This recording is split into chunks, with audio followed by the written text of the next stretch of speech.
dis-moi. Papa, dis-moi. Papa, dis-moi. Papa, dis-moi. Bonjour et bienvenue sur Papa dis-moi, le podcast où petits et grands trouvent des réponses à toutes leurs questions. Nous, c'est Aurélie et Franck, parents de 2 merveilleuses filles et créateurs du site papadis-moi.fr. À chaque épisode, toutes les 2 semaines, une nouvelle question, une nouvelle aventure.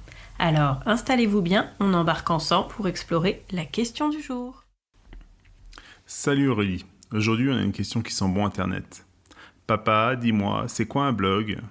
Ah, une super question, parce qu'on en lit tous les jours sans toujours savoir comment ça fonctionne, que ce soit pour lire une actualité ou bien une recette de cuisine.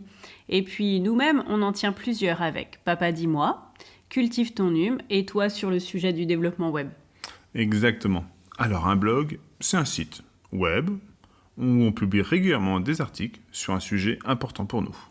Oui, et qui est surtout accessible à tout le monde. Alors il faut bien réfléchir avant de publier quelque chose dessus. Oui, c'est vrai. Surtout, fais-toi accompagner par tes parents ou par un autre adulte qui s'y connaît pour t'aider dans son usage du numérique. Ou si tu as un doute ou une question. Comme Aurélie le dit toujours aux personnes qu'elle forme, il n'y a pas de questions bêtes. C'est exactement ça. D'ailleurs, même si aujourd'hui, nous-mêmes, on est un peu plus expérimentés sur le sujet, nous avons démarré avec le numérique, tout comme vous peut-être aujourd'hui. Nous ne sommes pas ce qu'on appelle des digital natives. Nous ne sommes pas nés dans les années où le numérique était répandu. Si on parle de blog, on ne peut pas passer à côté de ce qu'ont connu les personnes de notre génération. Coucou les millennials!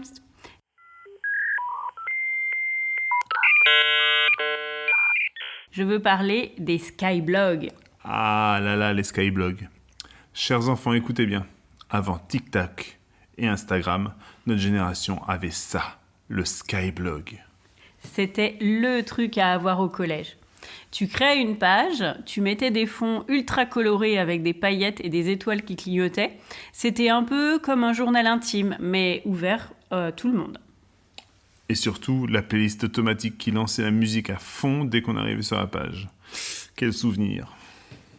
Mais le plus important, ce qu'on a appris à cette époque, le fait de s'exposer sur Internet et les dangers que cela comporte.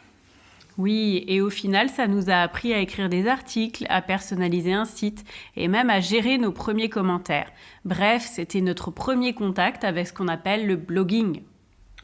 Aujourd'hui, les blogs existent toujours, mais ils sont un peu différents. Il y a des blogs de cuisine, voyages, des astuces pour les parents, de jeux vidéo et beaucoup d'autres choses. Nous, par exemple, on répond aux questions des enfants et des parents sur plein de sujets du quotidien. Et c'est une super activité, même très intéressante à faire en famille. D'ailleurs, nous avons un autre projet qui s'appelle Cultive ton hume, une page qui aide les parents à se former de manière responsable aux différents usages du numérique afin de sensibiliser et accompagner vos enfants aux usages.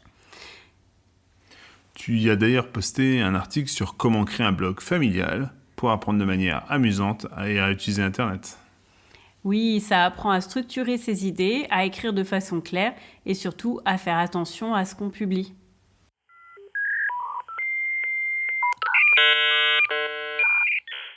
Un blog, ce n'est donc pas que pour les adultes ? Pas du tout, les enfants peuvent aussi avoir un blog avec l'aide de leurs parents.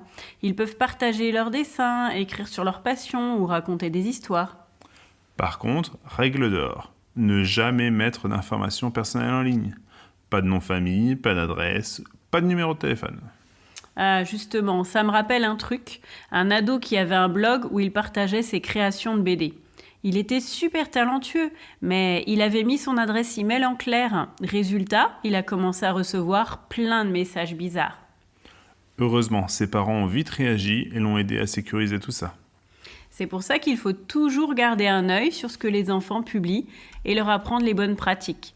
Et vous, les enfants, faites confiance à vos parents qui savent comment vous protéger. Le plus important, c'est d'en discuter dès qu'une chose vous paraît bizarre.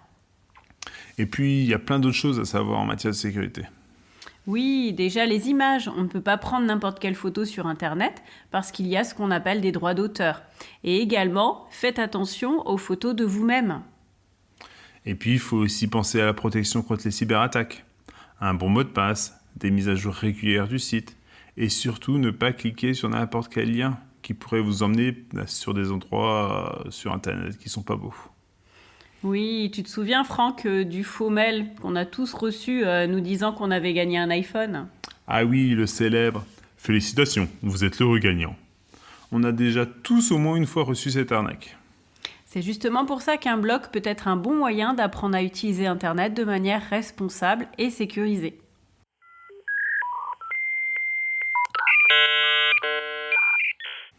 Alors, si on veut créer un blog, on commence par quoi, Aurélie?